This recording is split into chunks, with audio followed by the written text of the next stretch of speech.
did my own unofficial sociological research and discovered that 75% of black people in the Bay Area came from Texas. I want you to raise your hand as I tick off the states if your family comes from there. Texas. Maybe I should say it's the 3rd ward or the 5th ward. Texas, Louisiana.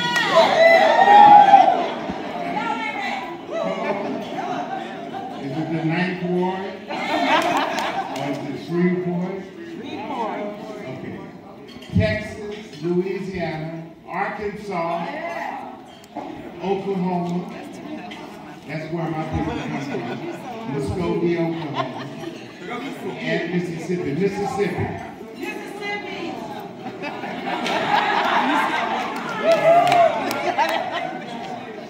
Okay. We got Florida. Okay, Florida. What about Alabama? Okay. Well, I also want to acknowledge Billy Webb, Ingrid Best, and Michael LeBlanc for their awards tonight from CAPAC. I want to make sure that the photographer gets the photos of the awardees so we can put them in the paper and say that they enjoyed a spirit-filled reception. This room holds a special meaning because this used to be a church upstairs here. In fact, Geoffrey had rented it out to a church. And you could say that while they were partying downstairs, they were worshiping with the Holy Spirit upstairs. So this was a spirit-filled place. The church there.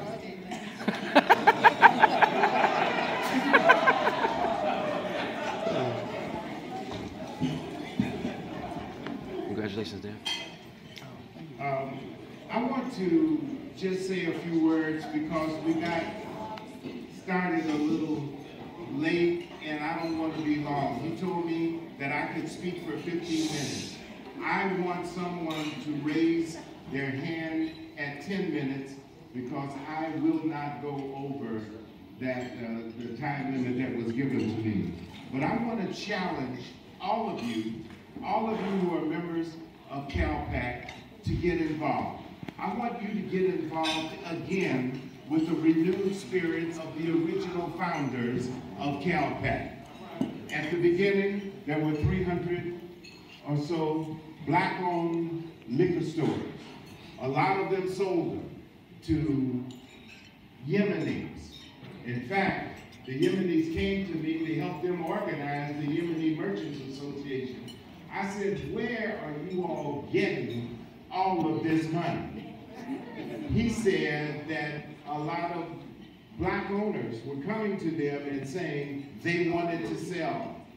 And I wish that we had had the foresight to form a blind pool, a blind black pool, where we pooled our resources, where we could have bought the businesses and been a part of the conversion from a package store to a grocery store combination restaurant. So we could have had the equivalent of Black Wall Street.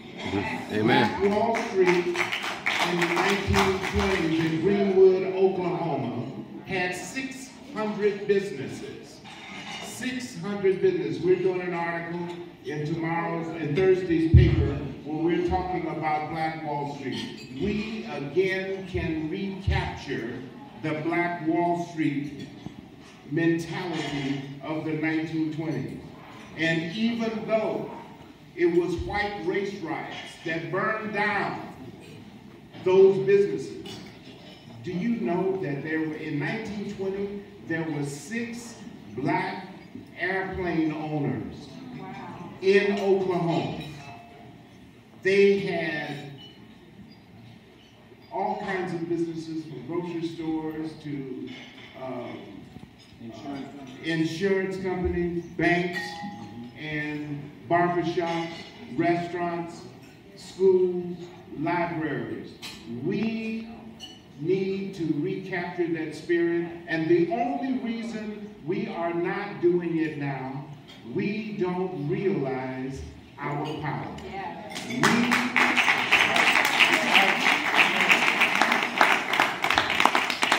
I remember when in 1962, when we had the Mind of the Ghetto Conference at McClellan's High School, where Malcolm X showed up, Floyd McKissick, Muhammad Ali, who was Cassius Clay at the time, and the theme of the conference is, we must take care of ourselves. We must support our own businesses. We must recycle our dollars amongst ourselves. The multiplier effect should be 10 to 12 to 1, and that we should recircle our dollars, reinvest, and recycle outside of the faith-based community where we do that on a regular basis. And I hope that there's a follow-up workshop with CAPAC and the Post where we can talk about the commercial and financial impact of Black faith-based institutions. There are 1,500 Black churches in the Bay Area that deposit $100 million every Monday morning in somebody's bank. Wow. There are 50,000 Black houses of worship in America, where on any given Sunday, there are 15 to 19 million churchgoers depositing more than an average of $10 per person. Do the math. Black churches own shopping centers. I was on the phone the other day with Reverend Floyd Flake in New York. They own 3 shopping centers, a car dealership, and their own bus company, and 3,000 units of housing. One church. San Francisco, one church with $100 million real estate portfolio. We have money in the Black community. We let $1.3 billion flow through our hands every year, and we capture little to none of it. The challenge that I have for CAPAC and for the Post, since I'm up here selling this strong wolf ticket, the challenge that I have to put some skin in the game.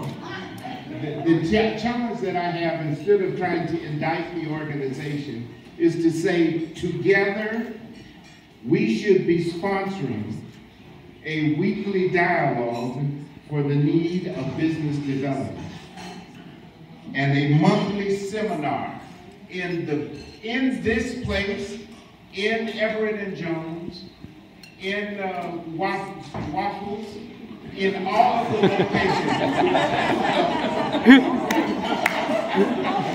I was too chicken to say chicken.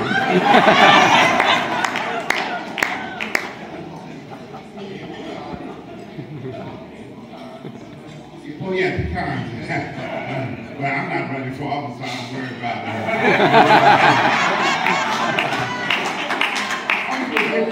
I was going to get to pecans.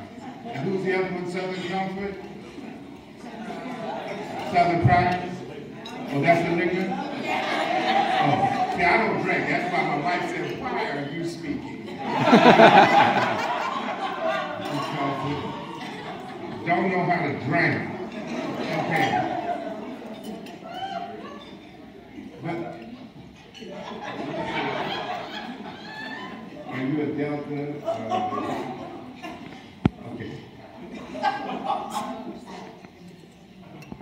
Together, we can convene all of the Black organizations, all of the sororities, all of the fraternities, all of the 100 Black this, and 101 Black that, and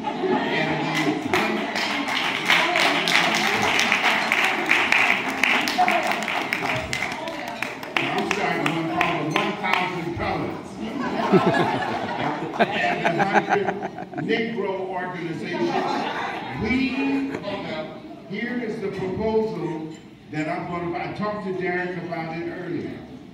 I think, and I want to show you where we are allowing here in the Bay Area $25 to $30 million of entertainment-related money slip through our hands because we have not figured out a way to organize the menus, the venues of the businesses and the space we use in a collective way to make sure that all church anniversaries, all special occasions, wedding receptions, birthdays, and special events, we should be channeling them. We need to have some of the younger generation, because I'm a serious OG, to develop a black that says, here is the list of everything black that is going on.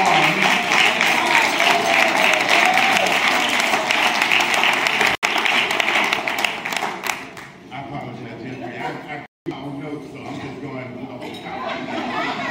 But seriously, we need to get a black app because, and this is something that's going to blow your mind, on any given weekend, I want you to check this figure out.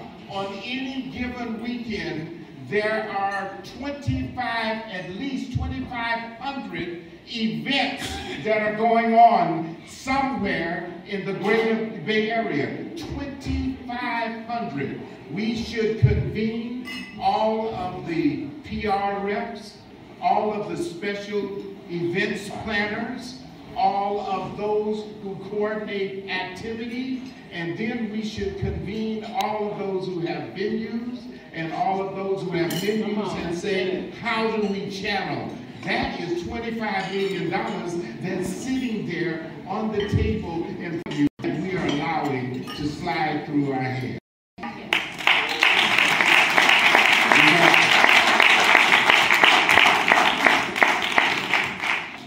And I am also saying we should set aside 1%, those of us who own businesses should set aside 1% of our gross annual revenue to be utilized in a special trust fund that will be used for education.